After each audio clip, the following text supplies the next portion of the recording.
हमने शहर को दी एक नई पहचान, हम हैं सिंघानिया बिल्डकॉन। ग्लोबल मैप पर गुजरात को चमकाने के लिए सरकार एक और सौगात देने जा रही है। राज्य के जामनगर में पारंपरिक दवाओं पर WHO का वैश्विक केंद्र बनेगा। इसके लिए भारत के आयुष विभाग और WHO के बीच आज जिनेवा में समझौते पर दस्तखत किए गए। विश्व स्वास्थ्य संगठन और भारत सरकार के बीच समझौता हुआ।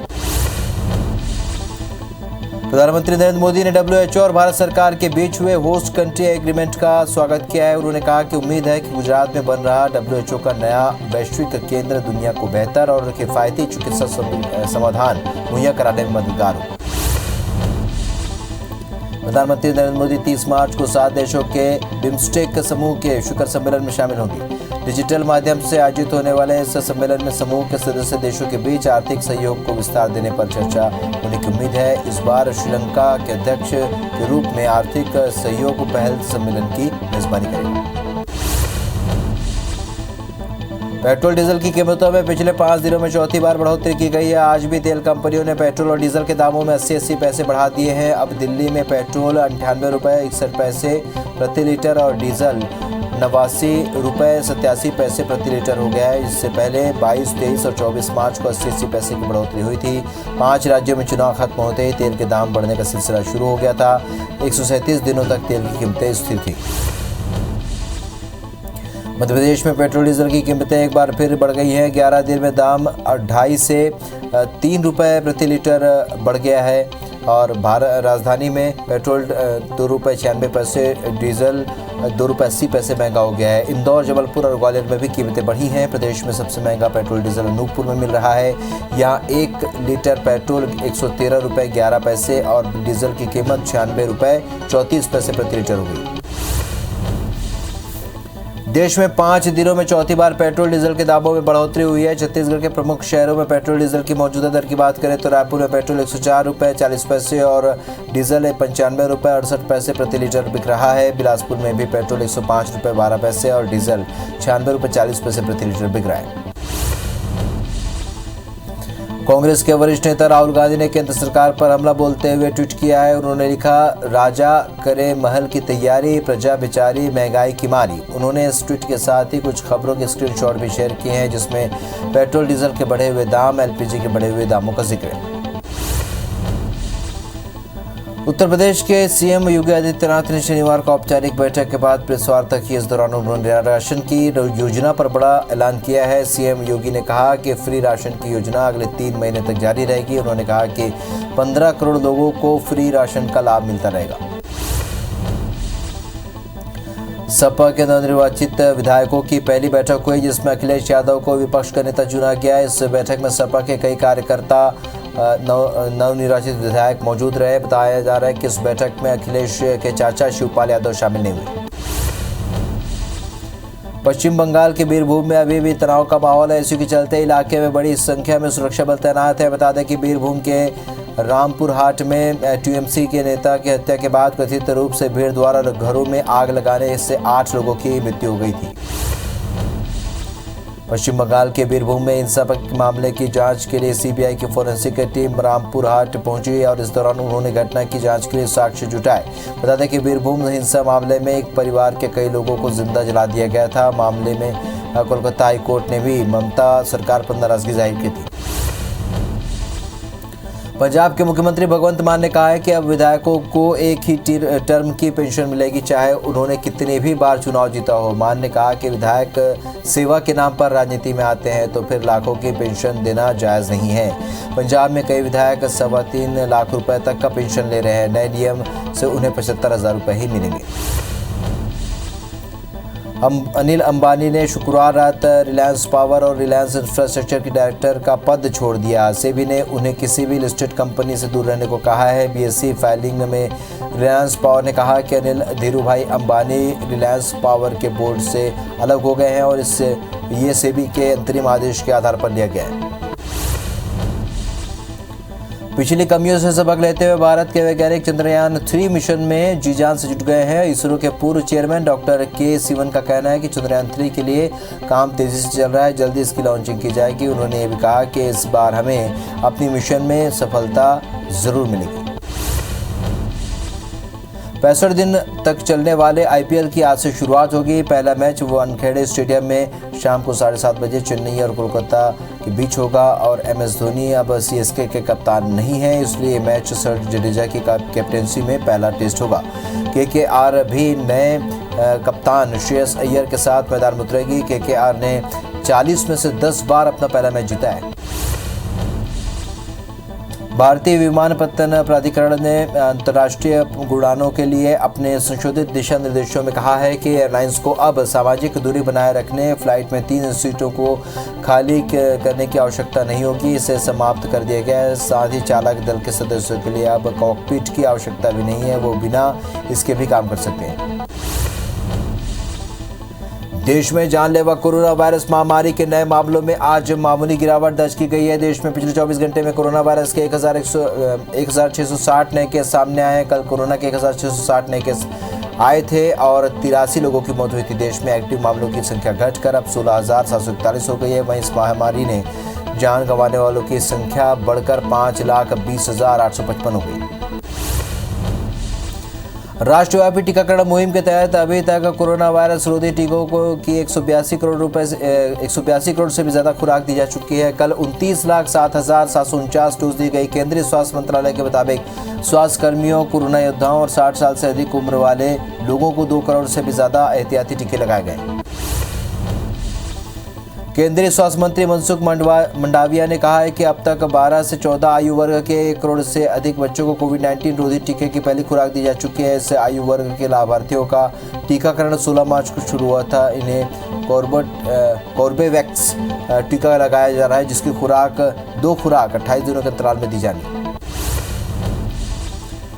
महाराष्ट्र के ठाणे के कोपरी क्षेत्र में आज सुबह लगभग लकड़ी सामान के गोदाम में आग लग गई, जिससे लाखों की लकड़ी जलकर खाक हो गई। वहीं घटना के बाद मौके पर पहुंची फायर ब्रिगेड की टीम ने आग पर काबू पा लिया है। घटना में किसी भी प्रकार के हताहत होने की खबर नहीं है। स्थिति नियंत्रण में। नीमच के गुप्ता हॉस्पिटल के पास एक ट्रैक्टर की वर्कशॉप में अचानक आग लग गई। सूचना पर तत्काल मौके पर नगर पालिका की 2 फायर ब्रिगेड पहुंची और आग पर काबू पाया। हालांकि आग किन कारणों से लगी है इसका पता नहीं चल पाया है। पुलिस मामले की जांच कर रही है। मुरैना के नगरा थाना इलाके के लालपुरा गांव में खेत में रखी सरसों की फसल में अचानक आग लग गई। खेत में 3 बीघा से भी ज्यादा सरसों की फसल रखी हुई थी और लाखों रुपए की फसल जलकर खाक हो गई। देर रात लगी आग के कारणों का पता नहीं चल पाया। जशपुर जिले में 200 से भी अधिक वन कर्मी हड़ताल पर चले जाने के कारण वनों की आग पर काबू पाने में मुश्किल हो रही है। वन अधिकारी ग्रामीणों की मदद से जंगलों की आग से सुरक्षा में जुटे हुए हैं। हालांकि इन दिनों जंगल के आसपास महुआ संग्रहण करने वाले ग्रामीण सूखे पत्तों में आग लगा देते हैं, जो खतरनाक साबित हो रहे हैं। आग पर काबू पाने के लिए जशपुर वन मंडल में वन अधिकारियों को तैनात किया गया। लोरमी के अचानक कमाल टाइगर रिजर्व के जंगल में भीषण आग लग गई। कोटा बफर के कई एकड़ के जंगल तक ये आग फैली गई है और जंगल में ये आग तेजी से बढ़ रही है। वहीं आग पर काबू पाने की कोशिश जारी है। पचमढ़ी में मुख्यमंत्री शिवराज का मंत्रियों के साथ मंथन जारी है और इस दौरान उन्होंने मंत्रियों को चिंतन शिविर को लेकर जानकारी दी। चिंतन शिविर में मंत्री गोविंद सिंह राजपूत, यशोधरा राजे सिंधिया और महेंद्र सिंह सिसोदिया मौजूद हैं। बता दें कि 2 दिनों तक पचमढ़ी में शिवराज कैबिनेट की चिंतन बैठक हो रही है। चिंतन शिविर की बैठक के बाद सीएम शिवराज ने मंत्रियों को 2 टूक लहजे में कहा है कि विधानसभा क्षेत्र की चिंता छोड़कर मंत्री बैठक कर पूरा फोकस करें, बिना किसी एसी और डूम के, बिना किसी आडंबर के गंभीर चिंतन करें और जनता का समाधान करें। पचमढ़ी में चिंतन शिविर के दौरान शिवराज कैबिनेट की मंथन बैठक में बड़ा फैसला लिया गया। अब अप्रैल से फिर से मुख्यमंत्री कन्यादान योजना शुरू की जाएगी। योजना में लड़कियों को दिए जाने वाले गिफ्ट की जगह सरकार अब ई वाउचर दे सकती है। जबलपुर में भाजपा के प्रदेश अध्यक्ष वी डी शर्मा ने कहा है कि देश तय करेगा कि राहुल यूथ आइकॉन है या नहीं। आज बैठक में सभी प्रकोष्ठों और मोर्चा के काम की समीक्षा होगी और साथ ही शुरू होगा यूथ कनेक्ट अभियान। इस हर वर्ग के युवाओं को बीजेपी से जोड़ने का काम किया जाएगा। पटवारी प्रशिक्षण चयन परीक्षा की तारीख बढ़ा दी गई है। व्यापम द्वारा नई तारीखों का ऐलान कर दिया गया है। 17 अप्रैल की जगह अब 24 अप्रैल को परीक्षाएं होंगी। 17 अप्रैल को ईस्टर होने की वजह से तारीखें बदली गई। महासमुंद हत्याकांड की अब सीबीआई जांच करेगी। बिलासपुर हाईकोर्ट ने एक ही परिवार के 4 सदस्यों के हत्या के मामले में सीबीआई की जांच को स्वीकार कर लिया है। बता दें कि महासमुंद जिले के किशनपुर में 2018 में हत्या हुई थी। हाईकोर्ट में सुनवाई में सीबीआई जांच की मांग को स्वीकार कर लिया गया।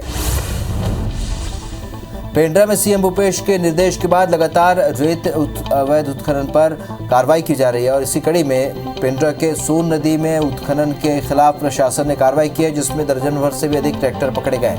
कोटमी चौकी के विशेषरा और कुलबेर्रा इलाके में उत्खनन पर कार्रवाई की गई है। पुलिस और यातायात शाखा की संयुक्त टीम ने कार्रवाई की। शंकरगढ़ थाना क्षेत्र के ग्राम पंचायत कामरी में एक बुजुर्ग की धारदार हथियार से हत्या कर दी गई। सूचना मिलने के बाद पुलिस की टीम ने शव को कब्जे में लेकर जांच शुरू कर दी है। पुलिस को शक है कि देवारी कराने आए लोगों ने इसकी हत्या की होगी और पुलिस इसकी तलाश में जुटी है। पेंड्रा में रेत के अवैध उत्खनन को लेकर पुलिस ने बड़ी कार्रवाई की है। क्षेत्र में अवैध उत्खनन में लगे 12 ट्रैक्टरों को पुलिस ने पकड़ा है। लगातार मिल रहे अवैध खनन की शिकायत पर पुलिस ने छापेमार कार्रवाई की। पुलिस की इस कार्रवाई से अवैध रेत कारोबारियों में हड़कंप मचा हुआ है। धमतरी में दूसरी जाति की युवती के साथ शादी करने पर 2 परिवार को समाज ने बहिष्कृत कर दिया। सामाजिक बहिष्कार के बाद पीड़ित परिवारों ने महिला आयोग में शिकायत दर्ज कराई है। शिकायत पर महिला आयोग ने मामले की जांच करने के लिए एक टीम भी गठित की है। जिले के कुरूद थाना क्षेत्र का यह मामला है। ग्वालियर पुलिस के हाथ एक 20 साल से फरार 10,000 रुपए का इनामी बदमाश लगा है। बदमाश ने इस बस में अपने साथियों के साथ मिलकर डकैती की वारदात को अंजाम दिया था और इस वारदात में पुलिस ने 6 आरोपियों को पकड़ा है, लेकिन 7वां आरोपी को पकड़ने में पुलिस को 20 साल लग गए। बदमाश इतने सालों में गुजरात और राजस्थान में फरारी काट रहा है। धमतरी जिले में तालाब में डूबने से बच्चे की मौत होने का मामला सामने आया। पुलिस के मुताबिक बच्चों के साथ मृतका नहाने के लिए गए हुए थे। नहाने के दौरान ही तालाब में बच्ची डूब गई। बच्ची की मौत से परिवार में शोक की लहर है और जिले के नगरी क्षेत्र का मामला है। ग्वालियर जिले में महिला के साथ ठगी का मामला सामने आया, जहां पर शातिर पिता पुत्र ने प्लॉट दिखाने के नाम पर महिला से 28 लाख रुपए की ठगी की है। पीड़ित के मुताबिक आरोपियों ने 12 लाख रुपए चेक और 16 लाख रुपए नकद दिए हैं। आरोपियों ने प्लॉट में मकान बनाकर देने का झांसा दिया था। पुरानी छावनी थाना क्षेत्र का मामला है। बैतूल में करोड़ों रुपए की सरकारी जमीन को प्रशासन ने मुक्त कराई। जिले के चिचोली क्षेत्र में 55 अवैध कब्जों पर प्रशासन ने बुलडोजर चलाया। बता दें कि लंबे समय से ये अतिक्रमणकारी सरकारी जमीन पर कब्जा कर रखे थे। इसके बाद प्रशासन और पुलिस की संयुक्त टीम ने कार्रवाई की।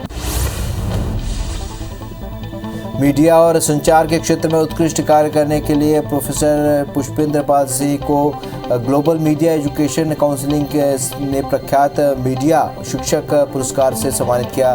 कार्यक्रम में देश विदेश के कई शिक्षाविद और शोधार्थी ऑनलाइन शामिल हुए। चैत्र नवरात्रि में इस बार श्रद्धालु महामाया के दर्शन कर सकेंगे। इस चैत्र नवरात्रि में सप्तमी पर महामाया मंदिर पर पट रात भर खुले रहेंगे। मंदिर ट्रस्ट की बैठक में फैसला लिया गया। साथ ही चैत्र नवरात्रि में 18,000 ज्योति कलश भी प्रज्वलित किए जाएंगे। बता दें कि कोरोना संक्रमण के चलते पिछले 2 साल से इस पर बंदिश थी। मध्य प्रदेश में तापमान में कमी आई है। मौसम विभाग के अनुसार कोई भी वेदर सिस्टम सक्रिय नहीं होने से दिन के तापमान में हल्की गिरावट जारी रहेगी। हालांकि कल से तापमान में बढ़ोतरी की संभावना है। 2 दिन से छाए बादलों के कारण तापमान सामान्य है। वहीं रात के अधिकतम तापमान में बढ़ोतरी हुई है। प्रदेश में सबसे गर्म तापमान खंडवा और नर्मदापुरम में दर्ज किया गया। आज रात दुनिया भर में अर्थ आवर डे मनाया जाएगा। रात 8:30 बजे से 9:30 बजे तक ब्लैकआउट कर आवर डे मनाया जाएगा। ऊर्जा की बचत और पर्यावरण की सुरक्षा के उद्देश्य से हर साल मार्च के अंतिम शनिवार को इसे मनाया जाता है। इस दौरान शासकीय और निजी संस्थानों में 1 घंटे बिजली बंद करने की अपील की गई। सऊदी अरब के जिद्दा शहर के एक ऑयल डिपो में आग लग गई। कुछ घंटे बाद यमन के हूती विद्रोही संगठन ने ये हादसा नहीं हमला है और हमने डिपो को रॉकेट से निशाना बनाया है। बताया जाता है कि आग लगने के पहले एक बड़ा धमाका भी सुनाई दिया। जिद्दा के आसमान पर गहरा काला धुआं नजर आया। सोशल मीडिया पर इसके कुछ वीडियो भी वायरल हुए। पाकिस्तान में इमरान खान सरकार के खिलाफ शुक्रवार को अविश्वास प्रस्ताव पेश नहीं किया जा सका। इसके इमरान खान को 28 मार्च तक तो राहत मिल गई। इसके बाद इमरान खान हमेशा की तरह विपक्ष को चोर, डाकू और लुटेरा करार दिया। उन्होंने कहा कि मैंने कभी अल्लाह का नाम इस्तेमाल नहीं किया। आज हमारे सांसद 20 से 25 करोड़ रुपए ईमान का सौदा कर रहे हैं। ग्लोबल अफेयर्स कनाडा ने एक बयान में कहा है कि म्यांमार में सैन्य अधिकारियों को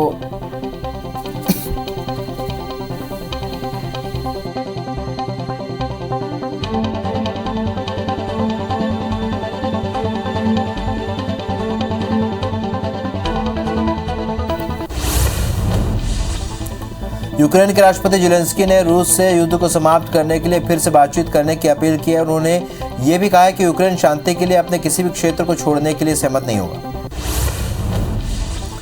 रूस यूक्रेन जंग का आज 31वां दिन है। इस बीच रूसी सेना ने कहा है कि यूक्रेन में उसके स्पेशल मिलिट्री ऑपरेशन का पहला फेज खत्म हो चुका है। रूसी सैनिक अब यहाँ के पूर्वी डोनबास इलाके की आज़ादी पर फोकस करेंगे। रूसी की यूक्रेनी आर्म्ड फोर्सेस की वॉर कैपेसिटी में काफ़ी कमी आई है। इस वजह से हम अपने मुख्य लक्ष्य डोनबास की आज़ादी पर फोकस कर सकते हैं। एक अमेरिकी डिफेंस अधिकारी के मुताबिक दक्षिणी यूक्रेनी शहर खेरसन की यूक्रेनी सेना ने रूसी कब्जे से आज़ाद करा लिया है। जंग की शुरुआत खेरसन पर रूसी सेना ने कब्जा कर लिया था और उन्होंने कहा कि अगर इस शहर पर कब्जा छूटने की बात कही है तो ये रूस के लिए एक बड़ा झटका साबित होगा। हालांकि वहां मौजूद क्रेनियाई ने इसकी पुष्टि नहीं की।